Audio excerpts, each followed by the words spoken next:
It's been a long time since I've been personal with you guys. It's been almost like, I don't know, it's been years. It's just been so many years. And at this point, I just feel like I need to get some stuff off my chest. This video was originally supposed to be done at the end of the year, start of like the new year, but I decided to do it now because I just have so much stuff I need to get off of my chest. So the title is a little bit dramatic, but I do feel like it's also very much how I'm feeling. I've had this feeling inside for years, this feeling that just eats me up every day, every night. And if I don't talk about it with someone, I feel like it's gonna swallow me whole.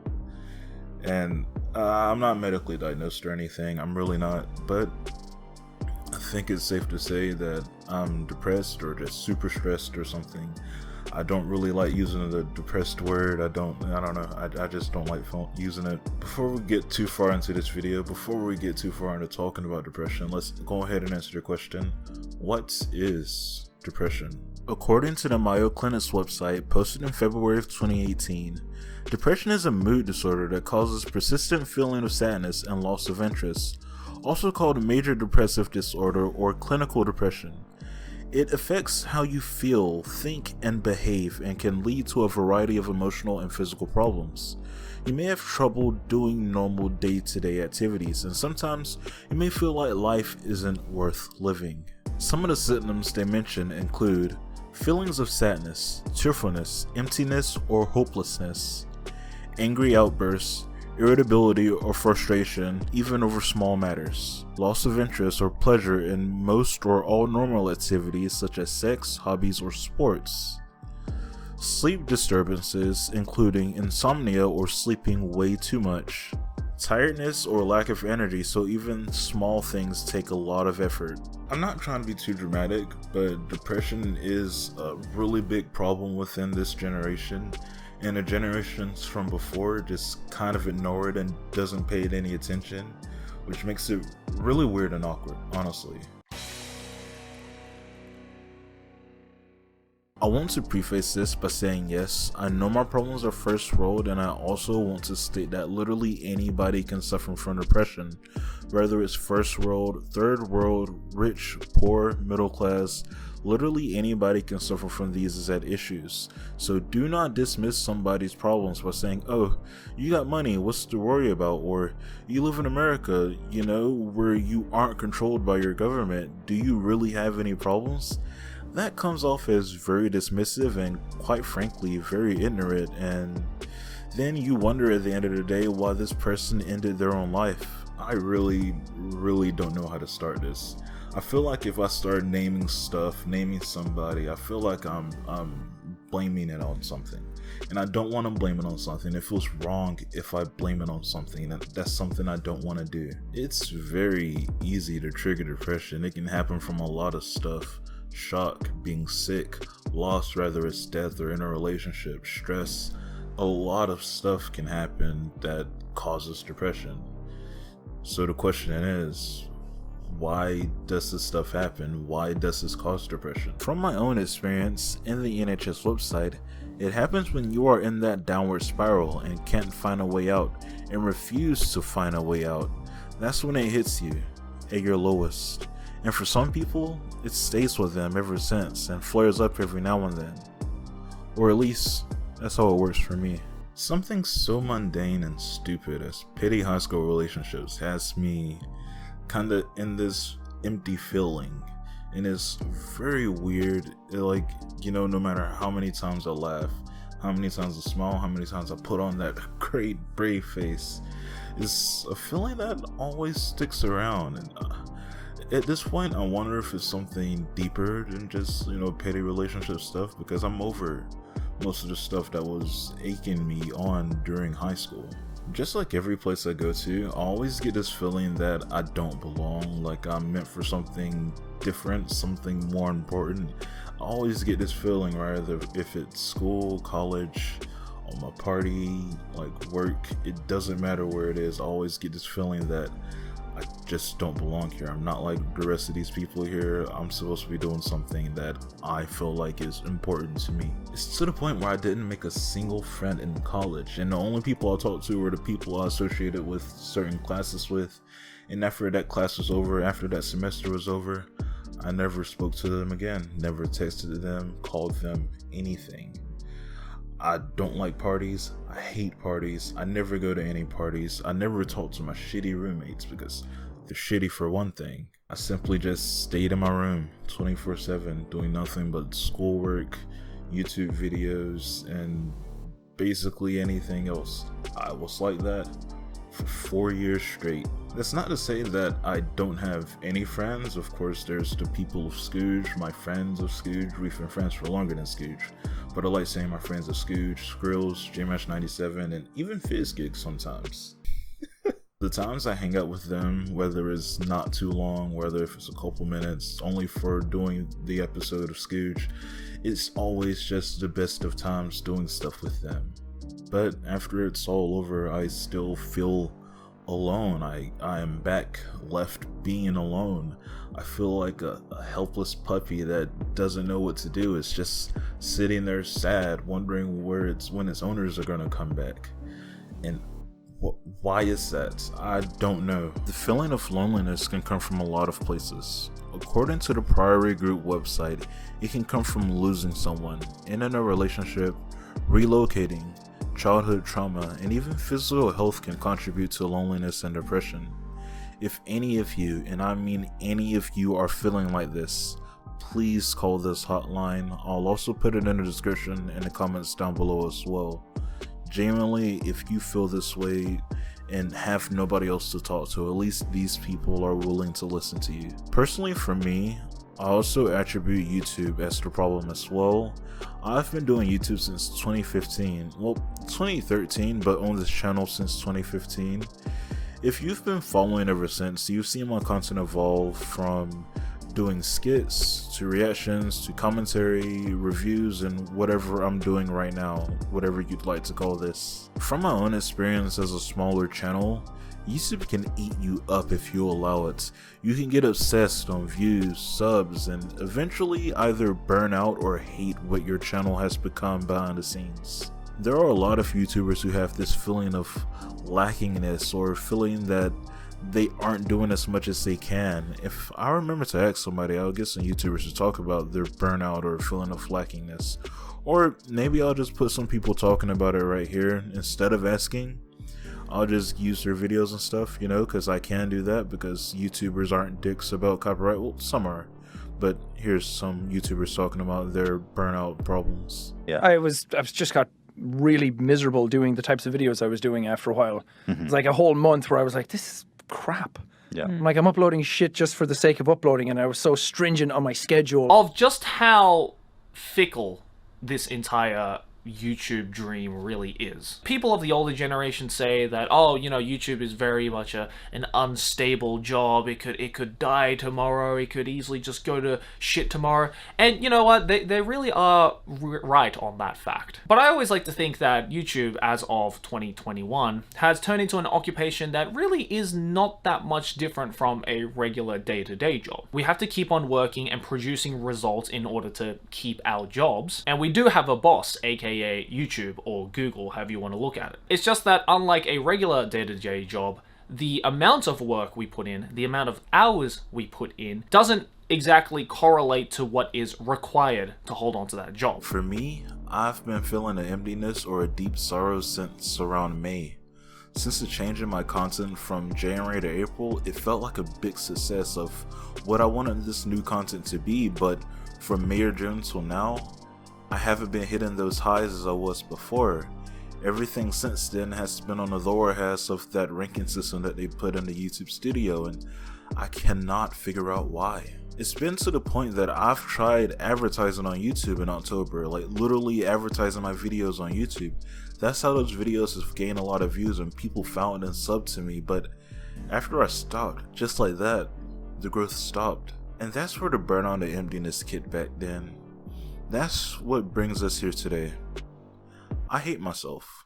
Not because of how I look or the emotional toll that life has over me. No. I hate myself because I am obsessive. When there is something that I am really into, I obsess over it. You briefly saw what Persona 5 and the other Persona and SNC products that I mentioned in that video, but you have no idea. You don't even know my obsession when it comes to the Nier series yet, because I haven't even gotten to those videos, but they're already scripted. I love the Nier series. I can't help myself but love those. But most importantly, I'm obsessed with YouTube. I am obsessed with numbers. I am obsessed with optimizing titles, thumbnails. I'm obsessed with trying to make the best videos possible. I am obsessed with YouTube and everything about it. It's to the point that when I watch a show, my first thought isn't, man, this was a good show. My first thought is normally, oh man, I can't wait to talk about it in video format. I don't think I can talk about it unless it's in video format. Over the last couple of months, I have finally started watching stuff that I didn't plan on writing about. Code Geass, Solar Opposites, Bojack Horseman, Gravity Falls, Final Space, and most recently, Inside Job. It has honestly been amazing watching these shows and not thinking about YouTube, or trying not to at least. Now, I've broken down and written a script about Code Geass. I've jotted down an idea or two I wanted to do about a Solar Opposites video. I was originally going to do Gravity Falls for Hot Scooter, but I turned that into something else and just took a break for a week. I started some shorts about Final Space and eventually just moved that over to TikTok because this wasn't doing good over here on YouTube. And that leads us to this video today. One of these shows had characters that struck a chord with me. Minus the comic relief, each of these characters felt like they dealt with depression in their very own way that, I don't know, it just all kind of spoke with me. And obviously, you know this show is called Bojack Horseman, because you read the title.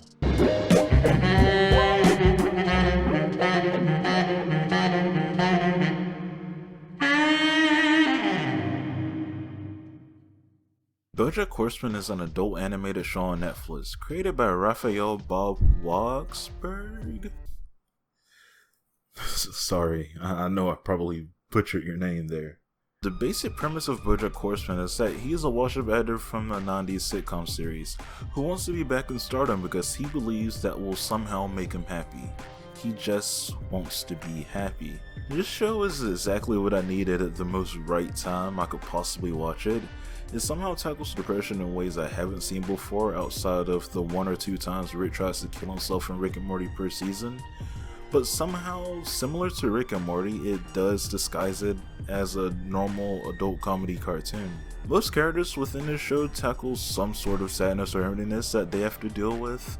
I'm going to do my best to try to just go over the main 3 I see within this show, going over the characters and how I personally relate to them.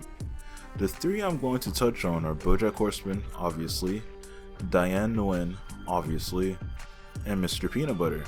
Again, probably pretty obvious. When it comes to Bojack character, I only mentioned him very vaguely earlier through the introductions, and that's because that's the normal basic stuff that you can get just listening to the ending theme of the show. And Jesus Christ, that ending theme of the show, I cannot get out of my head.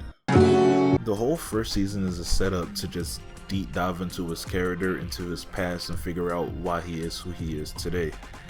If it wasn't obvious from the ending, back in the 90s he was in a very famous sitcom, and in that sitcom, that's the sitcom that kind of blew him out to stardom. He was super popular after that, but to him, he was always meant for more. That was always just a stepping stone. It was always just a starting point for him. But many years later, he's now in like his 50s. He never grew out of that stepping stone. He's always just known as that guy from a sitcom in the 90s. He never found another job that elevated his level. He's still just that sitcom guy. He's also turned to drugs. He's famous, yes. He doesn't have to worry about monetary issues, yes. But everything wrong with him stems from that show and all of his life events that happened before he took the role of that show. His entire life before haunts him to this day, and he tries so hard to use drugs and alcohol to escape from trying to think about this stuff, but it just doesn't work. It just makes his life more and more miserable. Personally for me, I've never turned to drugs. I've never once started drugs. I never once thought of alcohol or weed or anything like that. I simply just turn to creative outlets when I probably should actually just talk about my stuff with somebody. I do stuff like this. I do stuff like music, listening to music, making music, drawing. I even write stuff down sometimes because I feel like it's a bit therapeutic as well. Creative outlets can be therapeutic, but I still think it helps more to talk about it with somebody, because doing those creative outlets are just your way of showing the world, telling the world how you feel still nonetheless, so why not just talk about it with somebody you feel like that cares about you. Bojack isn't that type of person though, and this series, these 6 seasons, are him being forced to face the consequences of his actions that he faced from his past and his present. No matter how many times he tries to run away, he ends up having to face the consequences of everything that he does. One of the major hurdles in his life is his upbringing. He lived in a home where it seemed like his parents didn't care about him. They didn't want him. He hears them argue every night. His dad always swears his mom's too busy smoking and secluding herself in her own world. And that leaves him, as a kid, trying to do stuff alone, by himself. Which, if it wasn't obvious, is very hard to do as a child and could lead to a lot of trauma later on in your life. Which leads to the present day hurdles that he goes through, which are some of his drug and alcoholic problems. I'm not sure what exactly turned him to alcohol, but season 6 showed that it was always there in his life, from when he was a kid to a teen to drinking a little bit to loosen up before filming his sitcom show. Like, it was always there. Even in the same season, after he tries to fix himself, went to rehab, got a job at a college, like professoring these kids to make them better actors and stuff, his past still eventually comes back to take him out. And it's so, I don't know, relatable? It's so relatable. Season 6 did a really good job on making that one of the main focal points of the season, and at times throughout the season they even depicted it as space, like the volume of matter that when consumed it just fills your emptiness with more emptiness. Watching from season to season, I saw a lot of stuff that hit me deep, stuff that may or may not have been his fault, but the situation seemed very incriminating. Like the Penny situation, the Hollyhock situation. If someone looked at that from the outside perspective, it's very easy to see why he's looked at as a piece of shit.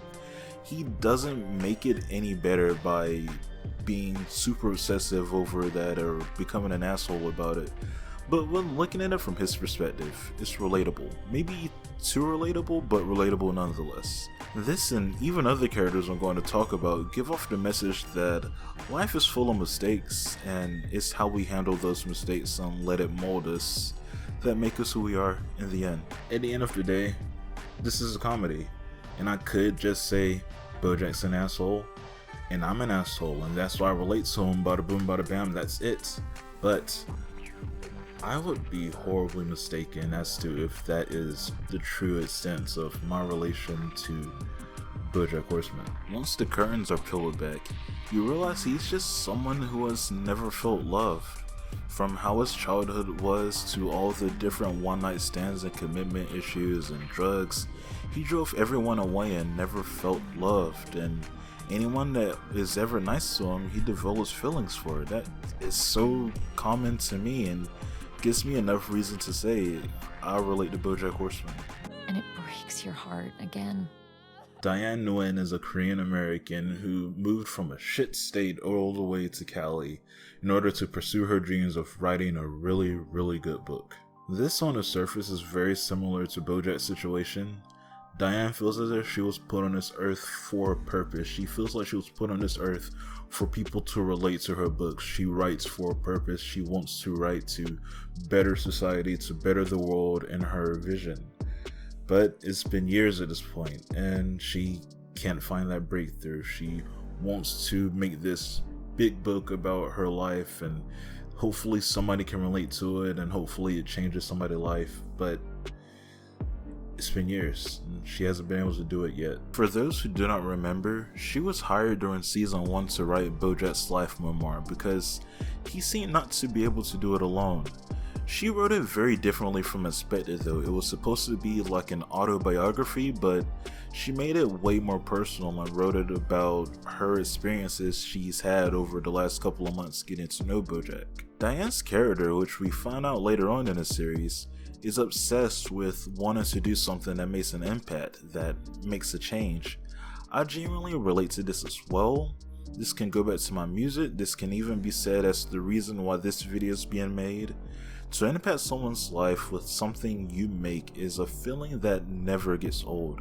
To sit down and read that someone has connected with your work on an emotional level is genuinely euphoric.